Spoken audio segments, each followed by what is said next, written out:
वैश्विक बदलांचा संदर्भ घेऊन भारतीयत्वाला केंद्रस्थानी ठेवून आयुष्याच्या निरनिराळ्या अंगांबद्दल संकल्पना आणि संभावना यांचं सखोल विश्लेषण, तेही सहज संवादातून. सुरुवात करूया. नमस्कार, मी जयदेव परांजपे. नूतनक या यूट्यूब चॅनलमध्ये तुम्हा सगळ्यांचं खूप खूप स्वागत करतो. आजचं सत्र हे नूतनक या प्रमुख प्लेलिस्टमधनं आहे.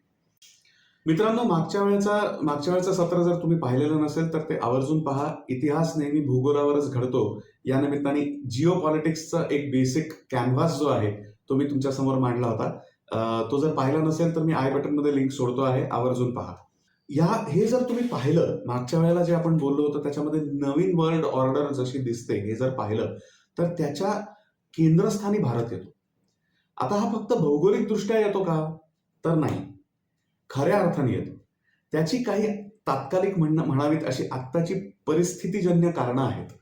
ती काय, ती आधी पाहू. भारत हा जगाच्या 1/5 लोकसंख्येचा देश आहे. याच्यामध्ये डेमोग्राफिक डिव्हिडंड, स्किल्ड आणि वर्किंग क्लास अशा पद्धतीची एक खूप चांगली पॉप्युलेशन आपल्याकडे आहे. वर्किंग क्लास ज्याला म्हणतात अशा पद्धतीची आहे.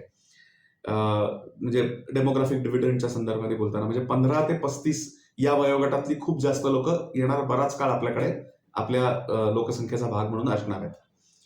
त्याच्यानंतर आपण व्हॉइस ऑफ ग्लोबल साऊथ आहोत असं जेव्हा म्हणतो तेव्हा 150 पेक्षा जास्त देश आपल्या बरोबरीने येतात आणि ज्यांच्याकडे भरपूर सारे रिसोर्सेस आहेत असे देश आहेत प्रामुख्याने. त्यामुळे ह्या सगळ्या गोष्टी आपल्या म्हटलं तर एका स्फिअर ऑफ इन्फ्लुएन्समध्ये येतात. एवढे सगळे लोक जे स्वतः कामही करतात, इनोव्हेटही करतात, यंग पण आहेत, त्यामुळे हे सगळं फार मोठं कन्झ्युमर मार्केट आहे. खूप मोठा बाजार आहोत मित्रांनो आपण. या व्यतिरिक्त आपला वाढीचा दर म्हणजे ग्रोथ रेट जो आपला आहे तो जगामध्ये मोठ्या इकॉनॉमीज पैकी कोणाचाही नाही इतका चांगला आहे आणि तो येणाऱ्या काळामध्ये तसाच राहणार आहे असं प्रोजेक्ट केलं जात आहे. सो एक खूप फार मोठी स्ट्रेंथ म्हणून आपल्याकडे बघितलं जात आहे आणि आपण जगातली 5वी अर्थव्यवस्था ऑलरेडी झालेलो आहोत जीडीपीच्या फॉर्म्युलाप्रमाणे सुद्धा. आणि पर्चेसिंग पॉवर पॅरिटी प्रमाणे जर बघायला गेलं तर आपण अजूनही चांगल्या स्थितीमध्ये आहोत. तर हे एक बघितलं जात आहे. आता भारत हा इथून पुढे येणाऱ्या न्यू वर्ल्ड ऑर्डरच्या दृष्टीने विचार करता मल्टीपोलर पैकी एक पोल जरी असला तरी तो खऱ्या अर्थाने केंद्रस्थानी असेल. तो खऱ्या अर्थाने ज्याच्यावरती तराजू तोलला जातो अशा पद्धतीचा एक बिंदू असेल, हा फलक्रम ज्याला म्हणतात तसा असेल. असं का म्हणायचं? भारताने असं काय सिद्ध केलंय गेल्या काही काळामध्ये की ज्याच्या जोरावरती असं म्हणता येतं की भारताने आपली उमेदवारी सिद्ध केली? ते पाहूया. मित्रांनो, डी डॉलरायझेशनच्या संदर्भाने मी एक 4 गोष्टी घेतो. डी डॉलरायझेशन, डी कॉलनायझेशन, डी रॅडिकलायझेशन आणि रिजनल नेट सिक्युरिटी प्रोव्हायडर. कारण ट्रेड सिक्युअर करायचा विषय आपण बोललोच होतो मागच्या वेळेला. तर त्या पद्धतीने व्हायला पाहिजे. त्यामुळे या 4 बाबींच्या संदर्भात आपण काय काय केलंय, साधारणपणे प्रत्येकातल्या 3-3 गोष्टी म्हणतो आणि मी मागे पण म्हटलं होतं त्याप्रमाणे I am not even scratching the surface. याच्या पलीकडे आपण काय काय केलंय, काय नाही केलंय हे जर तुम्हाला बघायचं असेल तर एक्सपर्ट्सचं तुम्ही ऐकू शकता. पण मी तुम्हाला असं सजेस्ट करेन की प्रत्येक मंत्रालयाच्या वेबसाईट्स जाऊन बघा. त्याच्यावरती गेल्या 10 वर्षात केलेली कामं, त्याचे रिपोर्ट कार्ड्स, नवीन योजना, अशा सगळ्या गोष्टी तुम्हाला बघायला मिळतील. आवर्जून अभ्यास करा, करण्यासारखा आहे. मित्रांनो, हे सगळा हा जो घटनाक्रम घडलेला आहे आणि भारताने हे सिद्ध केलेलं आहे आपली उमेदवारी जे मी म्हणतोय त्याच्या संदर्भाने जी अनेक अंग येतात ना त्याच्यावरती विश्लेषण हे तुम्हाला जयपूर डायलॉग्स वरती बघायला मिळेल, जे संजय दीक्षित जी संचालित करतात. त्यांच्या चॅनलवरती येणारे आणि शिवाय स्वतःचं भारत क्षेत्र अशा पद्धतीचं चॅनल असलेले जिओ इकॉनॉमिस्ट डॉक्टर अंकित शहा यांचं पण चॅनल आहे. त्या दोन्हीच्या लिंक्स मी डिस्क्रिप्शनमध्ये दिलेल्या आहेत. आवर्जून क्लिक करा, सबस्क्राईब करा, फॉलो करा. या विषयांमध्ये तुम्हाला अधिक रुची असेल तर ती माहिती तुम्ही तिकडनंच घ्या. म्हणजे कारण हा माझा कोअर विषय नाही. याचे परिणाम स्वरूप काय घडतील त्याचं डिटेलिंग करत करत पुढे जाणे हा माझा विषय, हे माझे विषय आहेत. ही फक्त आपण पृष्ठभूमी घेतो आहोत. तर डी डॉलरायझेशनच्या संदर्भाने आपण डिमॉनिटायझेशन केलं, सर्जिकल स्ट्राईक्स आणि बालाकोट एअर स्ट्राईक्स केले ज्याचा पाकिस्तान उत्तर देऊ शकला नाही, घाबरलं अमेरिकेचा सपोर्ट असून सुद्धा. मागच्या वेळेला मी उल्लेख केला होता, ते एक गोष्ट आपण केली. आणि व्हॅक्सिन मैत्री च्या नावाने आपण फायझर किंवा या जी एक फार्मा लॉबी जी आहे ती, आणि जगाचे रिसोर्सेस पुरत नाहीत म्हणून 3 बिलियन लोकांना मारून टाकायला जगातल्या असे उतारू झालेले जे लोक होते त्या सगळ्यांना काटशह दिला पार. ठीक आहे. सो हे डीडॉलरायझेशनला बूस्ट करायला, मल्टीपोलर वर्ल्डकडे जगाने जावं याच्यासाठी जे फायनल धक्के ते हे होते. अजूनही असतील पण हे मी 3 आत्ता मांडतोय. डिकॉलनायझेशनच्या संदर्भाने आपण नवीन पार्लमेंट हाऊस बांधलं, जे फार मोठा एक मेसेज होता. जुन्या पार्लमेंटला आपण अजून त्या पद्धतीने कन्वर्ट करणार आहोत की जे लोक येऊन पाहतील, उलट म्हणजे विरासत या दृष्टीने त्याचं रिपोझिशनिंग सॉर्ट ऑफ केलेलं आहे. त्या गोष्टी आहेत. व्हॉइस ऑफ ग्लोबल साऊथ आणि G20 याच्या माध्यमातून आपण लोकांना जोडलं, भरपूर साऱ्या गोष्टी केल्या, आणि हे अकम्प्लिश करायला 2014 मध्ये पंतप्रधान झाल्या नरेंद्र मोदी जे गावभर फिरून आले आणि सगळ्यांशी चर्चा करून सगळ्यांना टच करून काय बऱ्यानं करून आले, त्याचा उपयोग त्यासाठी झालेला आहे, त्याची परिणती इकडे झालेली आहे. त्याच्यानंतर neighbourhood first, act east policy, आफ्रिकेकडे विशेष लक्ष, आफ्रिकन युनियन किंवा आफ्रिकन युनियनचं पार्लमेंट आपण बांधून दिलेलं आहे, अशा सारख्या गोष्टी. त्याच्यानंतर साऊथ अमेरिकेबरोबर 4 गोष्टी करायचं काढणे, आफ्रिकन युनियनला G20 मध्ये आतमध्ये घेणे, त्याच्यानंतर पॅसिफिक आयलंड्स बरोबर विशेषत्वानी लक्ष देणे, तिथं पायाभूत सुविधा कशा उपलब्ध करून देता येतील यासाठी भारताचं कॉन्ट्रीब्युशन असणे, आणि या व्यतिरिक्त ऑस्ट्रेलिया बरोबर FTA करणे, फ्री ट्रेड अग्रीमेंट.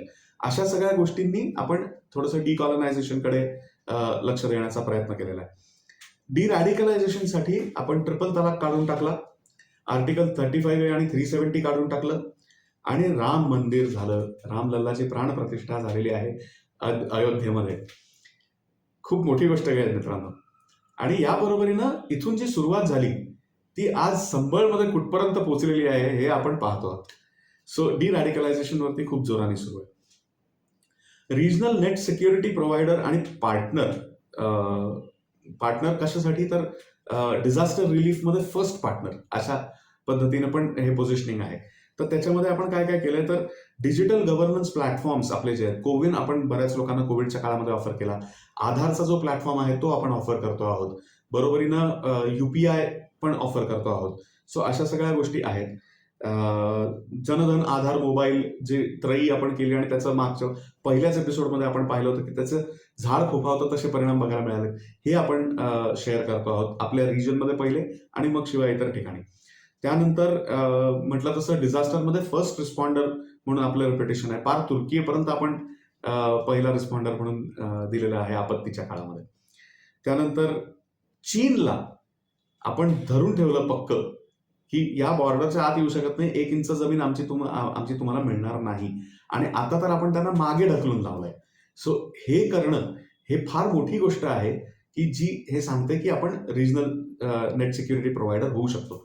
या व्यतिरिक्त हुतीजच्या ह्याच्यामध्ये आणि सोमालियन पायरट्सच्या संदर्भामध्ये रेड सी मध्ये आणि रेड सीच्या तोंडावरती अरेबियन ओशनमध्ये, सिंधू सागर म्हणायला पाहिजे त्याला खरं, सरस्वती सिंधू सागर, पण ठीक आहे, अरेबियन ओशनमध्ये आपण हे जे केलेलं आहे सगळं आपल्या मार्कॉसनी, मरीन कमांडोजनी वगैरे, खूप मोठा पुरुषार्थ आहे, आणि त्याच्या जोरावरती आपण इंडियन ओशन रिजन पूर्णच्या पूर्ण प्रोटेक्ट करू शकतो. इंडो पॅसिफिक ज्याला म्हटलं जातं तिथपर्यंत आपण नेट सिक्युरिटी प्रोव्हायडर म्हणून त्या ठिकाणी जाऊ शकतो. हे आपण झलक दाखवलेली आहे. ही एवढीच कारणं आहेत का, तर नाही, सांस्कृतिक कारणं पण आहेत. तर त्याच्यामध्ये आपल्याकडे काय आहे, आपल्याकडे सस्टेनेबल मॉडेल्स आहेत. लक्षात घ्या, एकच जन्म आहे आणि त्याच्यामध्ये सगळं कन्झ्युम करायचं, ओरपायचं, ह्याच्यामध्ये जे नष्ट होत आहे ते लक्षात घेतलं तर 9 बिलियन होऊ घातलेल्या पॉप्युलेशनला पुरेसे रिसोर्सेस जगात नाहीत. हा एक स्कूल ऑफ थॉट होता डीप स्टेटचा. पण त्यांच्या जिथे हे लक्षात आलं की अरे असं करायचंच नाहीये मुळामध्ये. कारण असं केल्याने होतं काय की आपण सोन्याची अंडी देणारी कोंबडी एकदाच मारून टाकणार, तर ती अंडी परत परत जर देणारी असेल तर हा विचार जो आहे हा सनातनकडचा, आईला दिस वर्क्स बेटर. सो सिम्पल आहे, प्रॉफिटसाठी आहे. काही कोणाला इथे देवा धर्माचं प्रेम नाही, कोणी देवळ नाही, काही नाही. डीप स्टेट प्रॉफिटियर आहे, क्लिअर, ठीक आहे. सो सोन्याची अंडी देणारी कोंबडी मारायची नसते. त्याप्रमाणे सांस्कृतिक कारणांकडे येत आहे. सो आपण म्हणतोय म्हणून नाही, त्यांच्याही लक्षात येतं. सो आपल्याकडे बरीच सस्टेनेबल मॉडेल्स आहेत, म्हणजे कुळ, जाती, वर्ण, गाव, पंचक्रोशी वगैरे वगैरे वगैरे. त्याच्यानंतर श्रेष्ठी आहेत, मंदिर इकोसिस्टम आहे, अशा सगळ्या गोष्टी आहेत. आपल्याकडे सणांची भरमार असल्या कारणामुळे मार्केटिंगसाठी भरपूर मटेरियल आहे. भारतामध्ये बनलेल्या जाहिराती या जगामध्ये सर्वात क्रिएटिव्ह असतात असं बराच काळ बरेच लोक बोलत आलेले आहेत. जे खरं आहे त्याचं मूळ कारण हे आहे.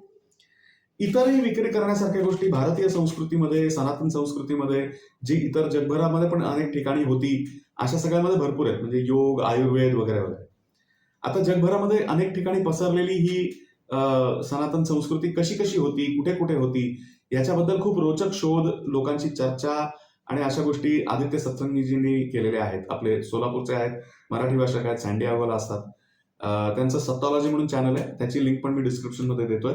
आवर्जून व्हिजिट करा आणि सबस्क्राईब करा चॅनल त्यांचा. सो हे आहे. आणि याच्या व्यतिरिक्त आपले अजून एक कोकणातून आलेले आणि अमेरिकेत असतात पण भारतात येत जात असतात, ते आपले निलेश ओकजी आहेत. इतिहास संशोधनाच्या संदर्भामध्ये फार महत्वाची कामं त्यांनी केलेली आहेत आणि मुख्य म्हणजे त्यांची पद्धती फार वाखाणण्याजोगी आहे. फार प्रश्न तुम्हाला त्यांच्यावर उठवता येणार नाही अशा पद्धतीचे. त्यांनी तर चक्क रामायण काळामध्ये सुग्रीवानी दिलेलं एक ॲटलास सारखं वर्णन अख्ख्या पृथ्वीवरचं असं हे त्यांनी दिलेलं आहे. त्यांचे खास या विषयावरचे व्हिडिओज त्यांच्या चॅनलवरती आहेत, आवर्जून जाऊन बघा. रामायण महाभारताची कालनिश्चिती केलेली आहे यांनी, तर त्याची लिंक डिस्क्रिप्शन मध्ये दिलेली आहे. तर त्या सुग्रीवाचा ॲटलास जो म्हटलं गेलं तर त्याच्यामध्ये रामायण काळचा एक नकाशा मी इथे देतो आहे तुम्हाला. तर जो मला इंटरनेटवरती मिळाला, पिंटरेस्टवरती मिळाला आणि realistic estimate of last ice age असं म्हटलेलं आहे. तर हे आईस एज संपत आलेलं असतानाच्या काळामध्ये वगैरे महाभारत आपला रामायण काळ येतो असं निलेश ओकजींचं म्हणणं आहे. तर त्यामुळे हा मॅप रिलेव्हंट ठरतो. या मॅपमध्ये बघण्याचं कारण काय मित्रांनो, तर तुम्ही बघितलं तर नॉर्थ अमेरिकन कॉन्टिनेंट ज्याला आज आपण ओळखतो, हा बऱ्यापैकी बर्फाच्छादितच होता. सदर्न अमेरिकन कॉन्टिनेंट हा आपल्या पूर्वेकडे म्हणून पॅसिफिक ओलांडून जाऊन आपण पाहिला. आणि या व्यतिरिक्त रशियाकडचा किंवा हा सगळा बराचसा भाग हा बर्फाच्छादित होता. उत्तर कुरू ज्याला म्हटलं जातं, जो आज आपला शिंजियान प्रांत चीनचा म्हणून जो ओळखला जातो, ज्याला ईस्ट टर्किस्तान म्हटलं जातं, ते आपल्याकडचं उत्तर कुरू म्हणून होतं. सो उत्तरेकडे आर्क्टिक पर्यंत खरं तर यांनी वर्णन केलेलं, सायबेरियाच्या पलीकडे सुग्रीवानी, पण ते अधिक करून बर्फाच्छादित होतं. सो इथपर्यंत हे अशा पद्धतीचं होतं. सो त्या काळी मात्र सुग्रीवाने जे वर्णन केलं ती सुरुवात केलेली आहे पूर्व दिशेपासून. आपल्याकडे पूर्व दिशा धरून कार्टोग्राफी केली जायची, म्हणजे नकाशे तयार केले जायचे. ते नॉर्थकडे करण्यात आलं. प्राईम मेरिडियन जी ग्रीनविच मधनं जाते म्हणून आपण शाळेत शिकलोय सगळेजण, ते तसं करण्यात आलं आणि आपल्याला तसंच शिकवण्यात आलं. खरी प्राईम मेरिडियन वर्ल्ड आयलंडच्या दृष्टीने जर बघितली तर ती उज्जैन मधनं जाते आणि त्याच हिशेबाने सुग्रीवाने एक्सप्लेन केलेलं आहे. आणि ही गोष्ट निलेश ओकजी सुद्धा सांगतात. सो हे खरं आहे. त्यामुळे भारत हा केंद्रस्थानी तेव्हापासून आहे आणि त्याला हा सगळा आधार पण आहे.